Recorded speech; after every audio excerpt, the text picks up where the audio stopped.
കർത്താവായ യേശു ക്രിസ്തുവിന്റെ നാമം മഹത്വപ്പെടട്ടെ. ഫെയ്ത്ത് വോയിസിലേക്ക് എല്ലാവരെയും ഞങ്ങൾ സ്വാഗതം ചെയ്യുന്നു. 1 പത്രോസ് 3-ാം അധ്യായം 12-ാം തിരുവചനം ഇങ്ങനെ വ്യക്തമാക്കുന്നു: കർത്താവിന്റെ കണ്ണുകൾ നീതിമാന്മാരുടെ നേരെയും അവിടുത്തെ ചെവികൾ അവരുടെ പ്രാർത്ഥനകളുടെ നേരെയും തുറന്നിരിക്കുന്നു. എന്നാൽ തിന്മ പ്രവർത്തിക്കുന്നവരിൽ നിന്ന് അവിടുന്ന് മുഖം തിരിച്ചിരിക്കുന്നു. ക്രിസ്തുവിൽ ഏറ്റവും സ്നേഹമുള്ളവരെ, ദൈവം മനുഷ്യരോട് കാണിക്കുന്നത് പോലെ പരസ്പരം കരുണ കാട്ടുന്നവരും സ്നേഹിക്കുന്നവരും സമാധാനം സ്ഥാപിക്കുന്നവരുമാണ് ദൈവമക്കൾ. അവരോടുകൂടെയാണ് ദൈവം വസിക്കുന്നത്. ഹൃദയത്തിൽ അശുദ്ധിയും അധരങ്ങളിൽ പ്രാർത്ഥനയുമായി നടക്കുന്ന വിശ്വാസികൾ ധാരാളമുണ്ട്. എന്നാൽ അങ്ങനെയല്ല ദൈവസന്നിധിയിൽ പ്രാർത്ഥിക്കുന്ന വിശ്വാസികൾ ആയിരിക്കേണ്ടത്. മനുഷ്യൻ കാണുന്നതല്ല കർത്താവ് കാണുന്നത്. മനുഷ്യൻ ബാഹ്യരൂപത്തിൽ ശ്രദ്ധിക്കുന്നു, കർത്താവാകട്ടെ ഹൃദയഭാവത്തിലും. നല്ല മനുഷ്യൻ തന്റെ ഹൃദയത്തിലെ നല്ല നിക്ഷേപത്തിൽ നിന്ന് നന്മ പുറപ്പെടുവിക്കുന്നു എന്ന് തിരുവചനം വ്യക്തമാക്കുന്നു. അതുകൊണ്ട് നമുക്ക് നല്ല മനുഷ്യനാകുവാൻ ശ്രമിക്കാം. മറ്റുള്ളവരുടെ നന്മയ്ക്കു വേണ്ടി ചെറിയ ത്യാഗമെങ്കിലും ചെയ്യുന്നവരായിരിക്കാം. വാക്കിലും സംസാരത്തിലുമല്ല നാം ശ്രദ്ധിക്കേണ്ടത്, പ്രവൃത്തിയിലും സത്യത്തിലുമാണ്. നന്മയെ മുറുകെ പിടിച്ചുകൊണ്ട് യേശുവിൽ എല്ലാവരെയും ബഹുമാനിക്കുവാനും സ്നേഹിക്കുവാനും ഹൃദയത്തിൽ അശുദ്ധിയില്ലാതെ ദൈവത്തോട് പ്രാർത്ഥിക്കുവാനും തുടങ്ങുമ്പോൾ നമ്മളിൽ ആന്തരികമായി രൂപാന്തരീകരണം സംഭവിക്കും. ഹൃദയശുദ്ധിയുള്ളവർ ഭാഗ്യവാന്മാർ, എന്തെന്നാൽ അവർ ദൈവത്തെ കാണും എന്ന് വിശുദ്ധ ഗ്രന്ഥം വ്യക്തമാക്കുന്നു.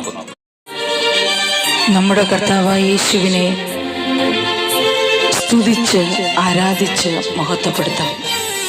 അവിടുന്ന് ചെയ്ത എല്ലാ നന്മകൾക്കും നന്ദി പറയാം. നമ്മെ പാപത്തിൽ നിന്ന് വീണ്ടെടുത്ത് രക്ഷയിലേക്ക് നയിച്ചതിനെ ഓർത്ത് ഈശോയ്ക്ക് നന്ദി പറയാം.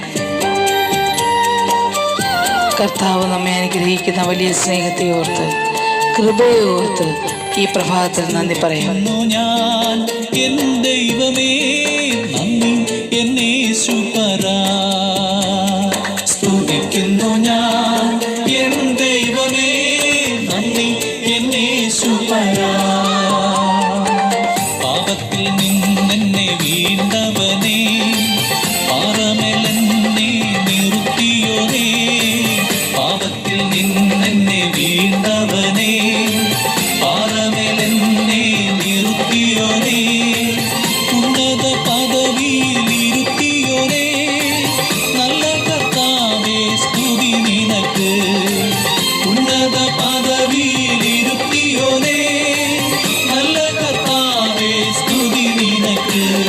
സ്തുതിക്കുന്നു ഞാൻ എൻ ദൈവമേ നന്ദി എന്നേശുപരാ. സ്തുതിക്കുന്നു ഞാൻ എൻ ദൈവമേ നന്ദി എന്നേശുപരാ. നമ്മുടെ കണ്ണുനീരിൽ നിന്നും നമ്മെ വിടുവിക്കുന്ന ഒരു ദൈവം, നമ്മുടെ അധ്വാന ഫലത്തെ നഷ്ടത്തിൽ നിന്നും സംരക്ഷിക്കുന്ന കർത്താവ്. ആ ദൈവത്തോട് നമ്മുടെ സകല പ്രാർത്ഥനകളും സമർപ്പിച്ച് അവിടുന്ന് ചെയ്തു തന്ന നന്മകൾക്ക് നന്ദി പറഞ്ഞ് നമുക്ക് സ്തുതിക്കാം.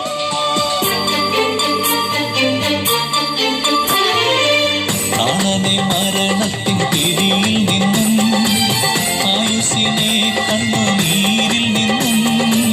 പ്രാണനെ മരണത്തിൻ പിടിയിൽ നിന്നും, ആയുസ്സിനെ കണ്ണുനീരിൽ നിന്നും.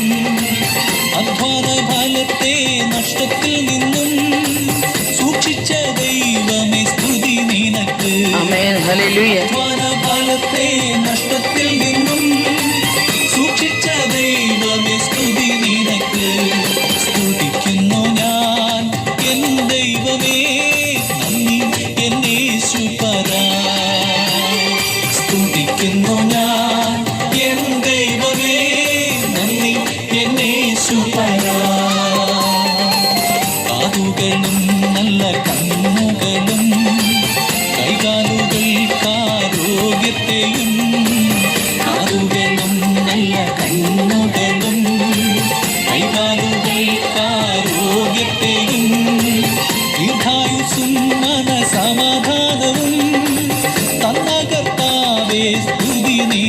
ആമേൻ. ഹല്ലേലൂയ.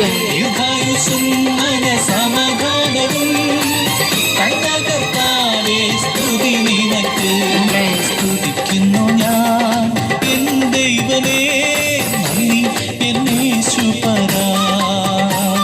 സ്തുതിക്കുന്നു ഞാൻ എൻ ദൈവമേ, നന്ദി എൻ യേശുപരാ. നമുക്ക് സകല നന്മകളും തന്ന് നമ്മെ അനുഗ്രഹിക്കുന്ന ദൈവം, നല്ലൊരു കുടുംബം നമുക്ക് തന്ന കർത്താവിന് നന്ദി പറയാം. ജീവിത പങ്കാളിയും മക്കളെ ഓർത്ത്, മാതാപിതാക്കളെ ഓർത്ത് ഈശോയ്ക്ക് നന്ദി പറയാം. അവിടുത്തെ ഈ പ്രഭാതത്തിൽ നമുക്ക് സ്തുതിക്കാം, ആരാധിക്കാം, അവിടത്തേക്ക് നന്ദി പറയാം. ഭൗതിക നന്മകൾ തന്നവനേ, ജീവിത സൗകര്യങ്ങൾ തന്നവനേ, ഭൗതിക നന്മകൾ തന്നവനേ, ജീവിത സൗകര്യങ്ങൾ തന്നവനേ, നല്ല കുടുംബം തന്നവനേ, പ്രിയ കർത്താവേ, സ്തുതി നിനക്ക്. നല്ല കുടുംബം തന്നവനേ, പ്രിയ കർത്താവേ, സ്തുതി നിനക്ക്. സ്തുതിക്കുന്നു ഞാൻ എൻ ദൈവമേ, നന്ദി എൻ യേശുപരാ. സ്തുതിക്കുന്നു ഞാൻ എൻ ദൈവമേ, നന്ദി എൻ യേശുപരാ. ഇന്ന് കർത്താവിനെ സ്തുതിച്ച് ആരാധിക്കുന്ന നിങ്ങളുടെ ഹൃദയങ്ങളിലേക്ക് ദൈവത്തിൻ്റെ ശക്തി കടന്നു വരട്ടെ എന്നും അതുവഴി നിങ്ങൾ അനുഗ്രഹം പ്രാപിക്കട്ടെ എന്നും കർത്താവായ യേശുക്രിസ്തുവിൻ്റെ നാമത്തിൽ ഞങ്ങൾ പ്രാർത്ഥിക്കുന്നു.